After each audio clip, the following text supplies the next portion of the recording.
Howdy everyone, welcome back. I'm here at my mobile office, my 75-foot mobile office, and I thought I wanted to touch one more time on my Arborist gear storage options. I touched on it before in a video, recent video, but I know not everyone has the patience to sit through a 40 something minute long video, so I thought I would just make like a purpose-built video just for the gear boxes. Ridgid storage options. Here's one piece of it right off the bat, and we will get out the other. Well, so this is some new information. Climbing Arborist years ago, I made a video about the Milwaukee pack-out boxes that are very similar, but they're like almost triple the price. So that's one of the key features or key things we're talking about here is affordability. I think it was like 150 bucks, 160 bucks or something before taxes, I believe, for this whole setup with this mini case, and then you got your crate as well. And granted, there I can take the time to lock it actually, because it's quick. So there, and then on top the crate will lock into place as well. If you want to be crazy like that and kind of have the whole, like this is like a rigging hardware kind of, you know, different blocks and slings and such. But I mean, if you wanted, I mean, this could be good for an entire rigging setup, like a couple hundred feet of rope down below and some good blocks that are quarter reps down below, and then you got a nice rope one in the middle, and then some extra small miscellaneous hardware. And it's 1,000,001 options, but this I don't this is pretty effortless to wheel it around though. I don't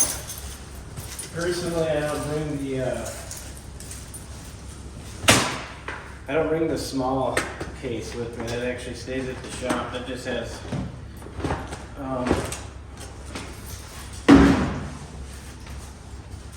has random kind of overflow. Let's see if we can get it in the shot. It is nice. Nice how you got your little movable storage containers. Yeah, I just got like a lanyard, rope runner, kind of stuff that miscellaneous that doesn't get used. Some extra hitch cord. That's where it is a sweet case. So that's one of my favorite things about the system, for the setup. But it doesn't come with. But that'd be, as you can see, it's so small. It really wouldn't be that big a deal to have it with you every day. Nice thing about these though is they're waterproof and tough. You know, you could use this as a seat on the job site or whatever. They're you know, rugged, and you could just in and out of your pickup truck or whatever, your storage stuff, like it one individually or beast them both together, you know. In and out every day. I know some folks climb more than others, and as far as the climb gear goes, like climb bags in and out of the same like kind of thing every day. Like they start to wear, get rips, tears, no matter which one it is. That constantly to and fro this wear and tear. And it even has this little dealie kind of can slide down the stack to make it lockable. So you could put a little tiny lock at the bottom of that. That's something I don't need to use, but options there. This is my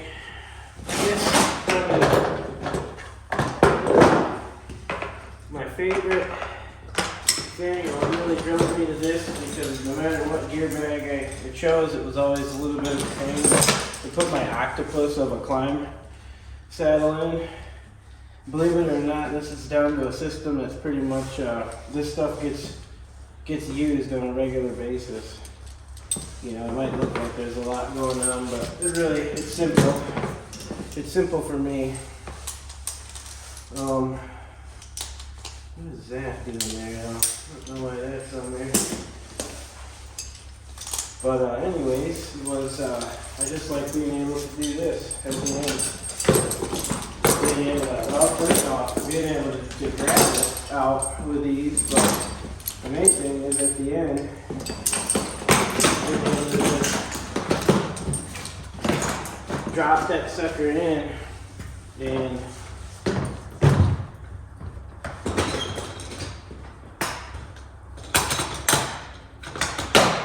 be kind of ready to roll away.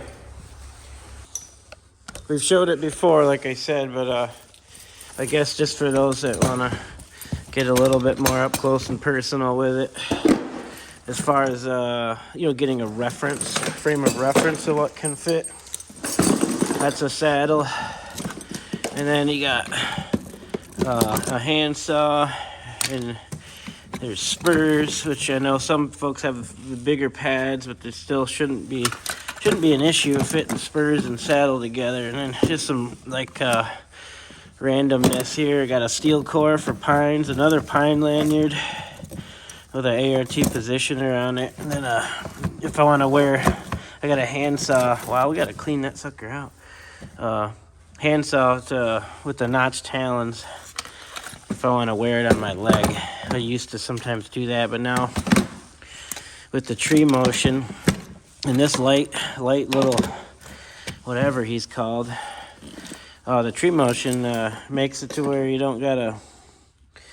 pretty much never use the side Ds, so they become a nice beautiful accessory points instead. And I like to hang up my right side, my handsaw up on that upper D-ring on the tree motion. It works really good. I know on the monkey beaver, you kind of still a lot of times on spar positioning end up using the side Ds often still. Kind of would jump back and forth, but the way the tree motion set up is definitely sort of really favors those lower Ds. They really distribute the weight. I like it, the way that sucker rides. All right, let me lock her in. See, nice and easy. Just fold them. Oh, sometimes that rubber grippy there slides a little. I think your Milwaukee packouts lock in, in a fancier manner, but. And then here is our business, business center. You got 150 foot Blue Moon. This is in a 200 foot sized monkey beaver rope envelope, which if you haven't treated yourself to one of these yet, I mean, look how beautifully it's all square, rectangular profile and shit. Yeah, you should treat yourself to one of those. Then here you got my fall timer. So when we're ready to rip it, and I got extra hitch cords for my hitch climber, and just extra bells and whistles. A poopy old zigzag that's been used only a handful of times. Stuff that I guess I deemed necessary. Brand new stuff. But yeah, anyways, look at that. There's a lot of room. A lot of extra room in there for business and such. And my rope walk and my foot ascender and knee ascender are in there as well.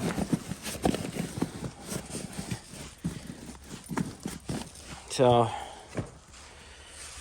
I know, not necessarily new information, but just in case, or for anyone who hasn't yet seen that setup. Gee, we got a lot. We're fitting in this one little crate, which you definitely could fit a 150-foot rope or 200-foot rope. I'm pretty sure. So we got rings and slings and porties, oh my, there. And like you said, this sucker here would probably fit more than what you really need for like all those extra climbing trinkets that I keep here. Could there's a lot more room. I could throw a lot of that here, so that could definitely make, we call it the Uzi case, but it'd make a good one for climbing gear and all that. Everything could go, and so that would free me up. I could fit whatever, another throw cube, extra, all types of stuff, whatever, hats, gloves, you name it, can go. So it's a real beautiful, rugged, bulletproof, waterproof setup. It finally has me to the point where I finally stopped looking for gear storage options. Thought I wanted to do, it's important, this stuff like this is important to me, so to share it with other folks, and so hopefully somebody got some use out of it, and maybe we'll go consider if they're struggling with their storage, maybe just keep this in mind. And oftentimes holidays and such, these things, I have seen it as the whole set. I think this is considered, I believe the whole set is just the 3 of them. I think the crate's always going to be an optional thing, but those were only like $20 a piece, so really $20 bill is worth it for that sweet crate that locks in. But I believe I have seen this as cheap as $100. So I mean, for a $100 bill, shoot, there's a lot of our gear bags cost more than that, and they can't fit what we're fitting here in the same manner. Nor do most of them roll either. Like this is pretty quick and easy to deploy. Boom, give her just a little block with the foot, and then we're off. Oh, here, let's cut back. I forgot one also good feature to show that's worth mentioning. Like I said, one other thing worth mentioning, here I have a 201, and she actually,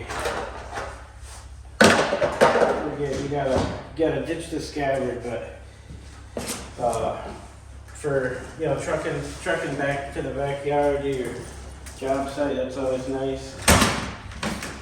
And here's a 261, but I'm pretty positive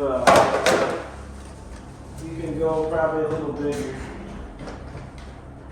I feel like a 25-inch bar should still stick out down without catching nothing, so I think a 462, 500i, whatever, 25. That's a 18-inch bar on the 261 there, and she rides no problem. So, all right, I think that's about it. Pick yourself up a set of those if you like that setup. And I appreciate everyone's time and everyone's support. So, thank you much. We'll see you on the next one.